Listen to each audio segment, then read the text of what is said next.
Hey, it's Joe Amoia, founder and creator of GPSforlove.com. Are you at that point in your life where everything is pretty cool? Got a good job, making decent money, drive a nice car, nice place to live, good family, good friends. You have it all, but that one thing is missing. You're missing that special someone to share your life with. Well, if that sounds like you, I want you to pay close attention into this video because in today's video, you're going to learn the number one thing you must do to improve your love life. Now, this one thing is so simple, but the results that it creates are amazing. Ready? Here it is. It's taking something that I call mirror time. What is mirror time? Well, I'm glad you asked.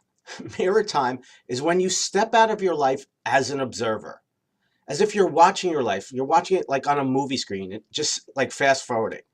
And then you look at it and you say, what really happened? What's really going on here? What role did I play in this movie? See, because most of us believe that, you know what? Well, I just keep getting screwed. I just keep attracting the wrong guys. Or, you know what? I love that guy with all my heart and he cheated on me. But when we get real, when we take mirror time, it's like, you know what? Maybe there's a reason why I'm attracting the wrong guys. Maybe I keep going for the wrong guys. Maybe I jump into relationships too soon. Maybe I stay in relationships way too long. Maybe I try too hard. Maybe my relationships are a reflection of my self-worth, my self-esteem, that I keep choosing guys who treat me like crap because underneath it, I don't feel that I'm really worthy or I feel I'm good enough. The purpose of mirror time is not to blame yourself or to make you feel wrong. It's to help you learn from the past. See, I don't believe that the universe works in a way where it picks and chooses who finds love and who doesn't. That's not what I believe at all. I believe that there's reasons why people who succeed in their love life or any other aspects of their life succeed. And there's reasons why people who struggle and fail, struggle and fail. I don't think it's the universe's fault. I don't think it's God arbitrarily picking and choosing who suffers and who wins. That's my belief. And if you believe differently, I totally respect that. But what I've learned in my journey is that there's reasons why everything happens the way it does. And we play a vital role in what shows up in our life. So give you an example. There's a time in my journey where, those of you who aren't familiar with my story, I was engaged, spent 3 years in a relationship where I was absolutely miserable. And yet I continued to stay. I continued to try and make the relationship work. And then 28 days before walking down the aisle, my fiance and I both realized we were both making a huge mistake. We were both trying to make a square peg fit in a round hole.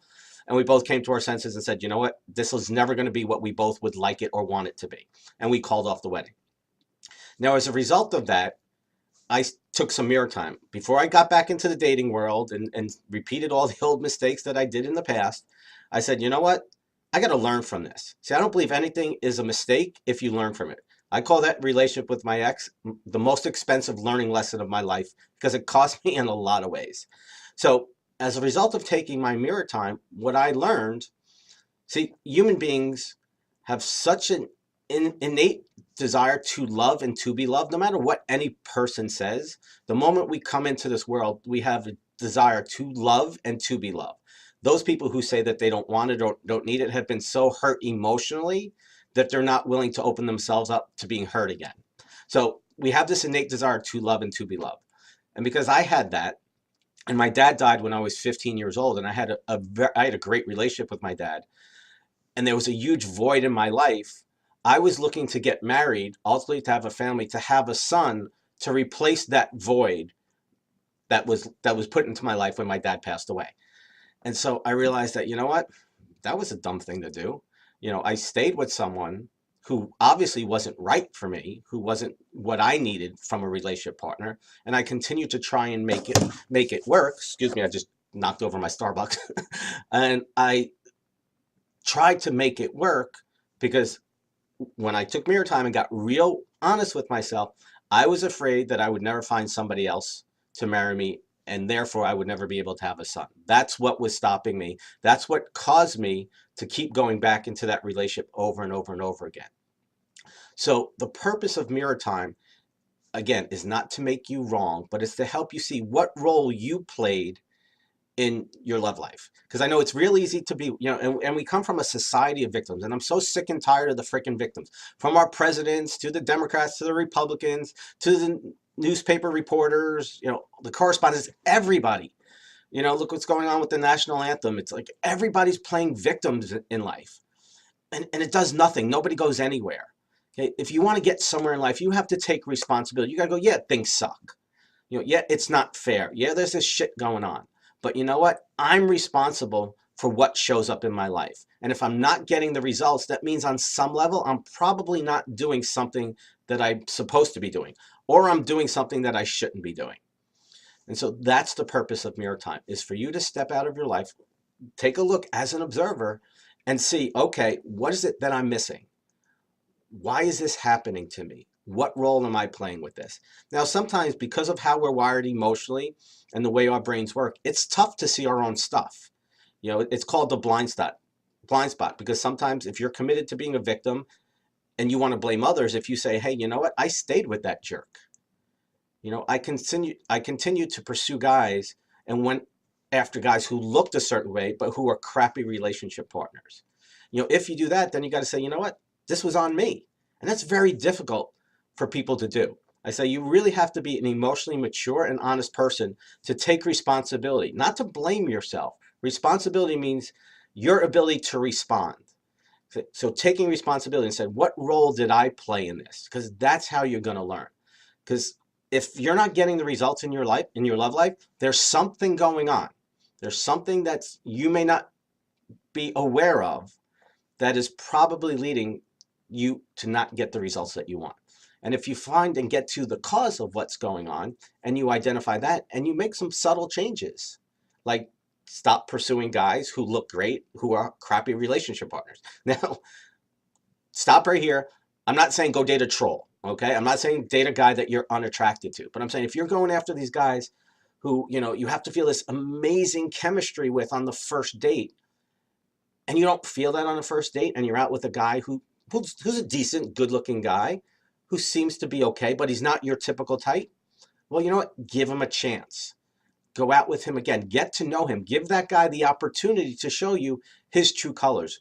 Give him the opportunity to show you what kind of man he is, what kind of relationship partner he is. And ultimately, if there's some base level of attraction, you will find that guy turns out to be even more attractive. Or you're going to find out, you know what? He's not the right guy. He's a good guy. He's just not the right guy. But you know what? He's shown me that there are good guys out there. So I'm going to keep going. I'm going to keep putting myself out there until I find that right guy. So I'm telling you, you know, this mirror time is absolutely essential and it's absolutely vital. So now I got some homework for you. Guess what it is? You got it. Take some mirror time. I want you to step out of your life right now. Okay? Hit pause. As soon as you listen to this, hit pause and then say, what role have I been playing in the results I've been getting or not getting in my love life? And just get real. Just get honest. Listen to your heart. It's gonna lead you to the answers. And if you're having a hard time seeing it, then maybe work with someone, you know, a professional, someone who can help you identify what's stopping you. Because again, I want you to understand 95% of human behavior, everything we think, say, or do is unconscious. That's why it's called the blind spot. Very often we can't see our own stuff, or to admit that there's our stuff there is something we don't want to do. So go ahead, take that mirror time. And then after you do that, I want you to go down to the comment box and I want you to share what it is that you've observed. When you take that mirror time, what it is that you've been doing or not doing that or have done in the past that have contributed to you not getting the results that you truly desire and deserve in your love life. Okay? So that's all you got to do. Something simple, something easy. Now, go do it. Now, if you like this video, it resonated with you, you got something out of it, what I'd like you to do is to subscribe to our channel and to share this with your friends and loved ones. As always, an honor and privilege to be with you. I'll see you next time. Much love.